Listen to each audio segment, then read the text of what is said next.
How to fix Messenger not showing active online friends.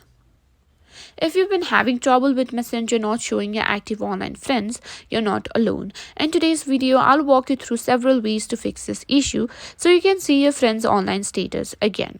So let's get started.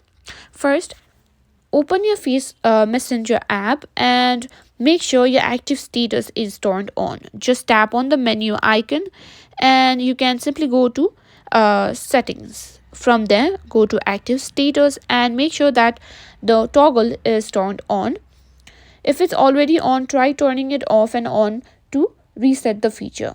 If you turn this off, your friends won't see when you're online and you won't see their status either. Now, sometimes a weak or unstable internet connection can prevent Messenger from showing active friends. Ensure that your Wi-Fi or mobile data is working properly. Try switching between Wi-Fi and mobile data to see if it makes a difference. Just restart your router or phone if necessary. Running an outdated version of Messenger can sometimes cause issues with features like active status. Just open App Store or Google Play Store. Search for Messenger. And if there's an update available, simply update it. And that's it.